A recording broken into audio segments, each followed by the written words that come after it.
नमस्कार दोस्तों, स्वागत है आप लोगों का मेरे YouTube चैनल पर। आइए सुनते हैं आज मुंशी प्रेमचंद के द्वारा लिखी गई कहानी सौत। जब रजिया के 2-3 बच्चे होकर मर गए और उम्र ढल चली तो रामू का प्रेम उसके कुछ कम होने लगा। दूसरे ब्याह की धुन सवार हुई।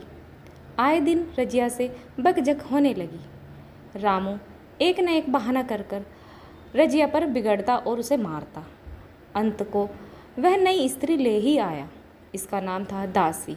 चंपई रंग था, बड़ी बड़ी आंखें, जवानी की उम्र, पीली कुसांगी। रजिया भला इस नौजवान के सामने क्या जचती। फिर भी वह जाते हुए स्वामित्व को जितने दिन हो सके अपने अधिकार में रखना चाहती थी। तिगरते हुए छप्पर को थुनिया से संभालने की चेष्टा कर रही थी। इस घर को उसने मर मर कर बनाया है, उसे सहज ही में नहीं छोड़ सकती थी।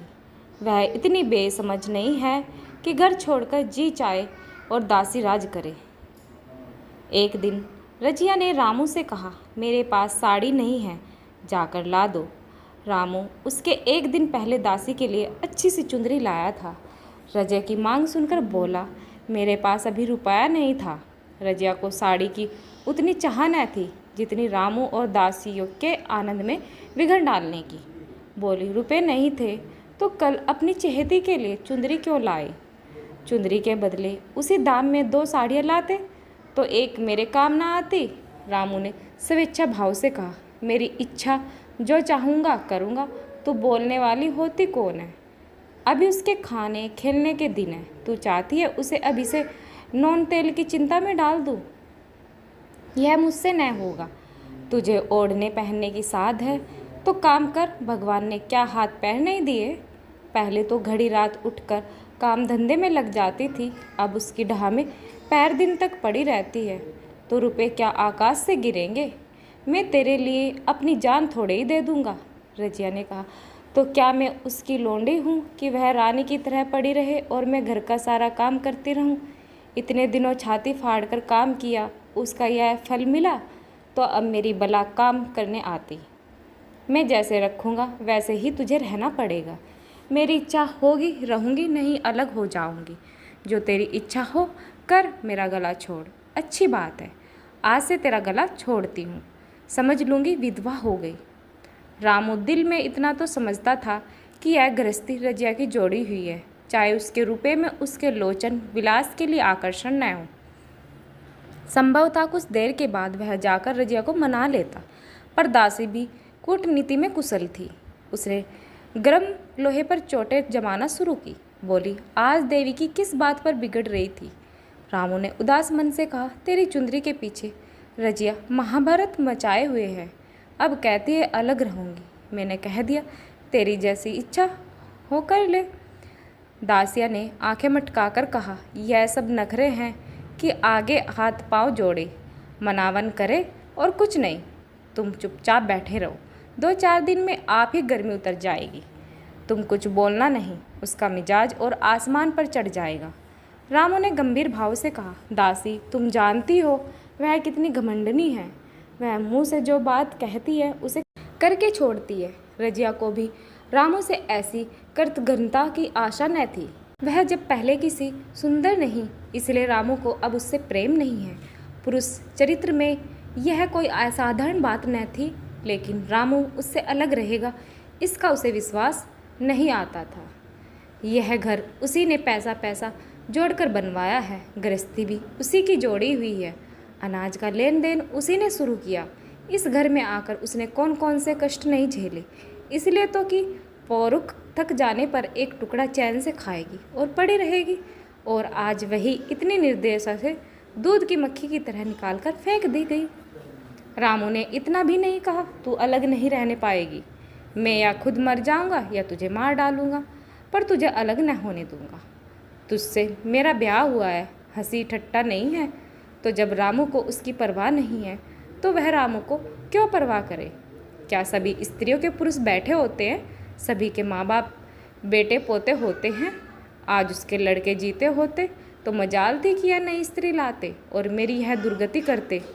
इस नेदई को मेरे ऊपर इतनी भी दया न आई। नारी हृदय की सारी पशुवस्था इस अत्याचार से विद्रोह करने लगी। वही आग जो मोटी लकड़ी को स्पर्श भी नहीं कर सकती, फूस को जलाकर भस्म कर देती। दूसरे दिन रजिया एक दूसरे गांव में चली गई। उसने अपने साथ कुछ न लिया। जो साड़ी उसकी देह पर थी वही उसकी सारी संपत्ति थी। विधाता ने उसके बालकों को पहले ही छीन लिया था, आज घर भी छीन लिया।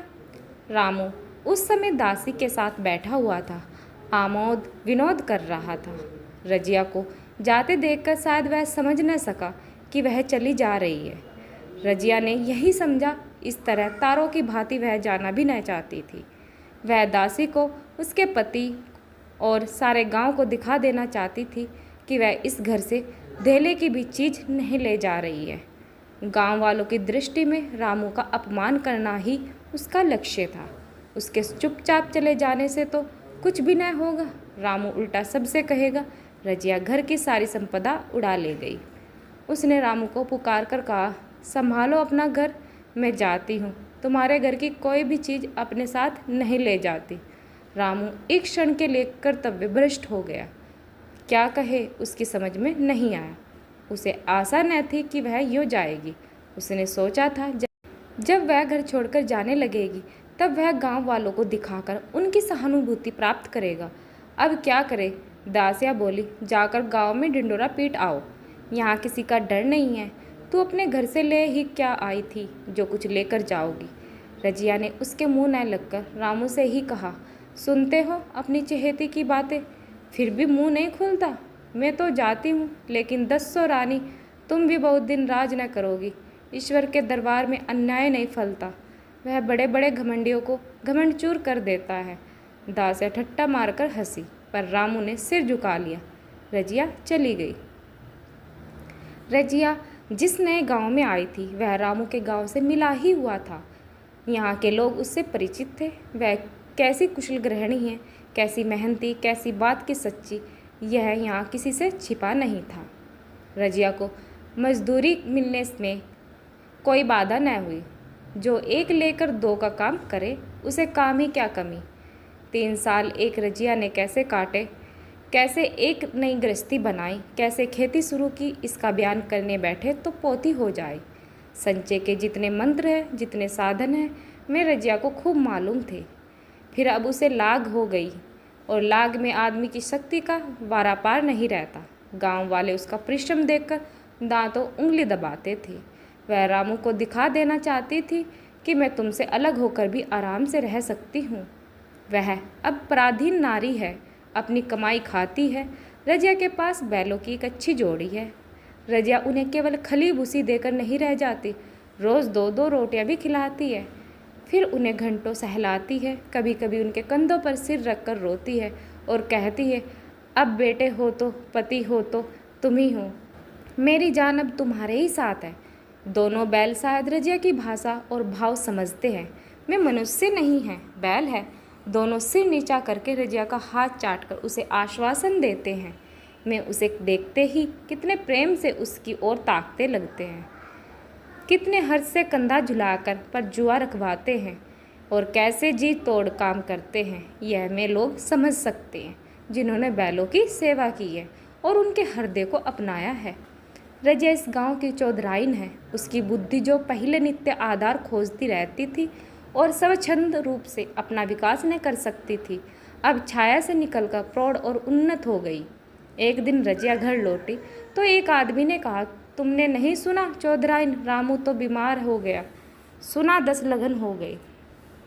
रजिया ने उदासीनता से कहा, जुड़ी है क्या? जुड़ी नहीं, कोई दूसरा रोग है। बाहर खाट पर पड़ा था। मैंने पूछा, कैसा जी है रामू?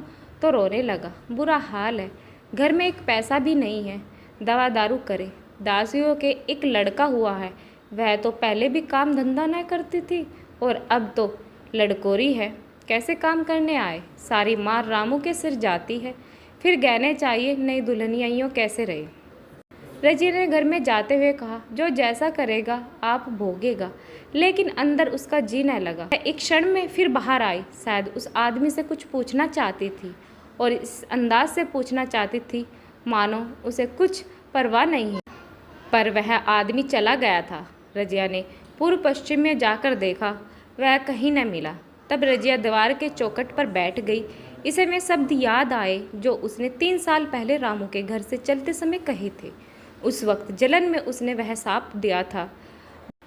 अब वह जलन न थी, समय ने उसे बहुत कुछ शांत कर दिया था। रामू और दासी की हीनावस्था अब ईर्ष्या के योग्य नहीं, दया के योग्य थी। उसने सोचा, रामू को 10 लगन हो गया तो अवश्य ही उसकी दशा अच्छी न होगी। कुछ ऐसा मोटा ताजा जो पहले भी न था। 10 लगन ने तो बिल्कुल ही घुला डाला होगा। फिर इधर खेती बाड़ी भी टोटा ही रहा, खाने पीने को भी ठीक ठाक न मिला होगा। पड़ोसी की एक स्त्री ने आग लेने के बहाने आकर पूछा, सुना रामू बहुत बीमार है, जो जैसी करेगा वैसा पाएगा। तुम्हें इतनी बेदर्दी से निकाला कि कोई अपनी बेरी को भी ना निकाले। रेजे ने टोका, नहीं दीदी, ऐसी बात नहीं थी। वो तो बेचारा कुछ बोला ही नहीं, मैं चली तो सिर झुका लिया। दसिया के कहने में आकर वह चाहे जो कुछ कर बैठा हो, यूँ मुझे कभी कुछ नहीं कहा। किसी की बुराई क्यों करूँ? फिर कौन मर्द ऐसा है जो औरतों के बस में नहीं हो जाता? दसिया के कारण उनकी है दशा हुई है। पड़ोसी ने आग न मांग मुंह फेर कर चली गई। रजिया ने कलसा और रस्सी उठाई और कुएं से पानी खींचने गई। बेलों को सानी पानी देने के बेला आ गई, पर उसकी आंखें उस रास्ते की ओर लगी हुई थी जो मलसी रामू का गांव को जाता था। कोई उसे बुलाने अवश्य आ रहा होगा। नहीं, बिना बुलाए वह कैसे जा सकती है? लोग कहेंगे आखिर दौड़ी आई न। मगर रामू तो अचेत पड़ा होगा। 10 लगन थोड़े न होते, उसकी देह में था ही क्या। फिर उसे कौन बुलाएगा? दसिया को क्या गरज पड़ी है, कोई दूसरा घर कर लेगी। जवान है, 100 ग्राहक निकल आवेंगे। अच्छा, वह आ तो रहा है। हाँ, आ रहा है। कुछ घबराया सा जान पड़ता है। कौन आदमी है? इसे तो कभी मलसी में भी नहीं देखा, मगर उस वक्त से मलसी कभी गई भी तो नहीं। 2-4 नए आदमी आकर बसे ही होंगे। बेटो ही चुपचाप कुएं के पास से निकला। रजिया ने कलसा जगत पर रख दिया और उसके पास जाकर बोली, रामू महतो ने भेजा है तुम्हें। अच्छा तो चलो, घर में तुम्हारे साथ चलती हूँ। नहीं, अभी मुझे कुछ देर है। बैलों को सानी पानी देना है, दिया बत्ती करनी है। तुम्हें रुपये दे दूँ, जाकर दसिया को दे देना। कह देना कोई काम हो तो बुला भेज। बेटो ही रामू को क्या जाने, किसी दूसरे गांव का रहने वाला था। पहले तो चकराया, फिर समझ गया। चुपके से रजिया के साथ चला गया और रुपए लेकर लंबा हुआ। चलते चलते रजिया से पूछा, अब क्या हाल है उनका? बेटो ही ने अटकल से कहा, अब तो कुछ संभल रहे हैं। दसिया बहुत रो धो तो नहीं रही। रोती तो नहीं थी, वह क्या रोएगी, मालूम होगा पीछे। बोटो ही चला गया तो रजिया ने बेलों को सानी पानी किया, पर मन रामू की ओर लगा रहा। अस्नेह स्मृतियाँ छोटी छोटी तारिकाओं की भांति मन में उदित होती है। एक बार जब वह बीमार पड़ी थी, वह बात याद आई। 10 साल हो गए, वह कैसे रात दिन उसके सिरहाने बैठा रहता था। खाना पीना तक भूल गया था। उसके मन में आया, क्यों न चलकर देख ही आवे। कोई क्या कहेगा, किसका मुँह जो कुछ कहे। चोरी करने नहीं जा रही हूँ, उस आदमी के पास जा रही हूँ जिसके साथ 15-20 साल से रही हूँ। दसिया नाक सिकोड़ेगी, मुझे उससे क्या मतलब। रजिया ने किवाड़ बंद किए, घर में मजदूर को सहेजा और रामू को देखने चली, कांपती झिझकती क्षमा का दान लिए हुए। रामू को थोड़े ही दिनों में मालूम हो गया था कि उसके घर की आत्मा निकल गई और वह चाहे कितना जोर करे, कितना ही सिर खपाए, उसमें स्फूर्ति नहीं आती। दासी सुंदरी थी, शौकीन थी और फुफ्फड़ थी। जब पहला नशा उतरा तो ठाए ठाए शुरू हुई। खेती की उपज कम होने लगी और जो होती भी थी वह ऊँट पटांग खर्च होती थी, ऋण लेना पड़ता था। इतनी चिंता और शौक में उसका स्वास्थ्य बिगड़ने लगा। शुरू में कुछ परवाह न की, परवाह करके ही क्या था। घर में पैसे न थे। अताइयों की चिकित्सा ने बीमारी की जड़ और मजबूत कर दी और 10-12 दिन से उसका दाना पानी छूट गया। मौत के इंतजार में खाट पर पड़ा कर रहा था और अब वह दशा हो गई थी जब वह भविष्य से निश्चित होकर अतीत में विश्राम करते हैं, जैसे कोई गाड़ी आगे का रास्ता बंद पाकर पीछे लौटे। रजिया को याद करके वह बार बार रोता और दासी को कोसता, तेरे ही कारण मैंने उसे घर से निकाला। वह क्या गई, लक्ष्मी चली गई। मैं जानता हूँ अब भी बुलाऊँ तो दौड़ी आएगी, लेकिन बुलाऊँ किस मुँह से।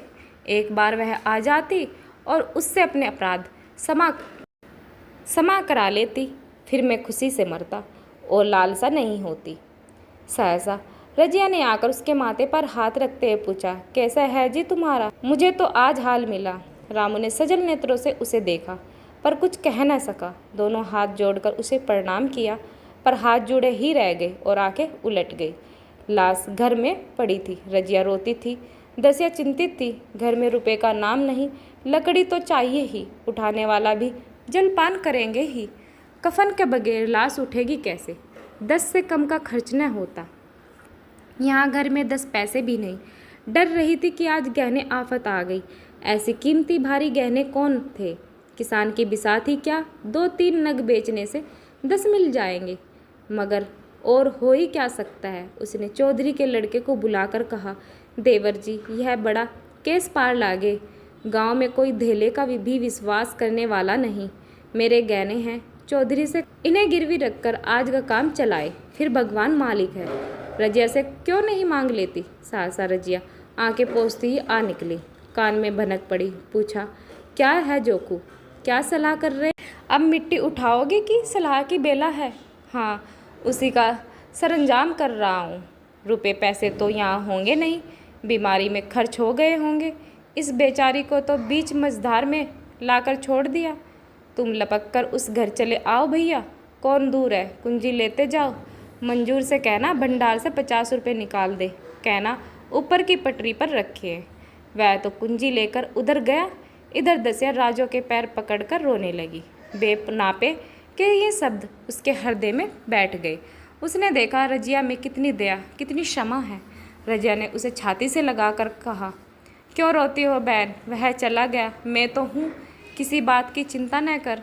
इसी घर में हम और तुम दोनों उसके नाम पर बैठेगी। मैं वहाँ भी देखूँगी, यहाँ भी देखूँगी। धाप भर की बात ही क्या, कोई तुमसे गहने पाते मांगे तो मत देना। दसिया का जी होता कि सिर पटक कर मर जाए। इसे उसने कितना जलाया, कितना रुलाया और घर से निकाल छोड़ा।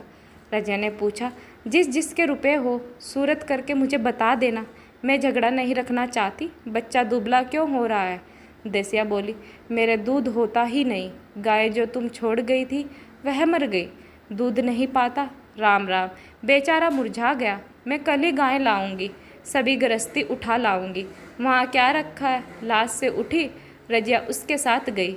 दहार कर्म किया, भोज हुआ, कोई 200 रुपये खर्च हो गए, किसी से मांगने न पड़े। दसिया के जोहर भी इस त्याग की आँच में निकल आए। विलासिनी सेवा की मूर्ति बन गई। आज रामू को मरे 7 साल हुए। रजिया घर संभाले हुए है। दसिया को वह सौत नहीं, बेटी समझती है। पहले उसे पहनाकर तब आप पहनती है, उसे खिलाकर आप खाती है। जोकू पढ़ने जाता है। उसकी सगाई की बातचीत पक्की हो गई। इस जाति में बचपन से ही ब्याह हो जाता है। दसिया ने कहा, बहन गहने बनवाकर क्या करोगी? मेरे गहने तो धरे ही है। रजिया ने कहा, नहीं री, उसके लिए नए गहने बनवाऊंगी। अभी तो मेरा हाथ चलता है, जब थक जाऊं तो जो चाहे करना। तेरे अभी पहनने ओढ़ने के दिन है, तू अपने गहने रहने दे। नाइन ठाकुर सोती करके बोली, आज जोकू के बाप होते तो कुछ और ही बात होती। रजिया ने कहा, वे नहीं है तो मैं हूँ ना, वे जितना करते मैं उसका दोगुना करूँगी। जब मैं मर जाऊँ तब कहना जोकू का बाप नहीं है। ब्याह के दिन दसिया को रोते देखकर रजिया ने कहा, बहू तुम क्यों रोती हो? अभी तो मैं जीती हूँ, घर तुम्हारा है, जैसे चाहो रहो। मुझे एक रोटी दे दो बस, और मुझे क्या करना है? मेरा आदमी मर गया, तुम्हारा तो अभी जीता है। दसिया ने उसकी गोद में सिर रख दिया और खूब रोई। जीजी तुम मेरी माता हो, तुम न होती तो मैं किसके द्वार पर खड़ी होती? घर में तो चूहे लौटते थे, उनके राज में मुझे दुख ही दुख उठाने पड़े। सुहाग का सुख तो मुझे तुम्हारे राज में मिला है। मैं दुख से नहीं रोती हूँ भगवान की दया की। कहाँ है मैं और कहाँ यह खुशहाली? रजिया मुस्कुराकर रो दी। दोस्तों, हमारी ये कहानी आप लोगों को कैसी लगी कमेंट सेक्शन में ज़रूर बताना, और चैनल पर नए हैं तो चैनल को सब्सक्राइब करना ना भूलें। साथ में बेल आइकन जरूर दबाएं, जिससे कि आपको हमारी आने वाली वीडियो का नोटिफिकेशन जल्द से जल्द मिल सके। कहानी सुनने के लिए आप लोगों का बहुत बहुत धन्यवाद।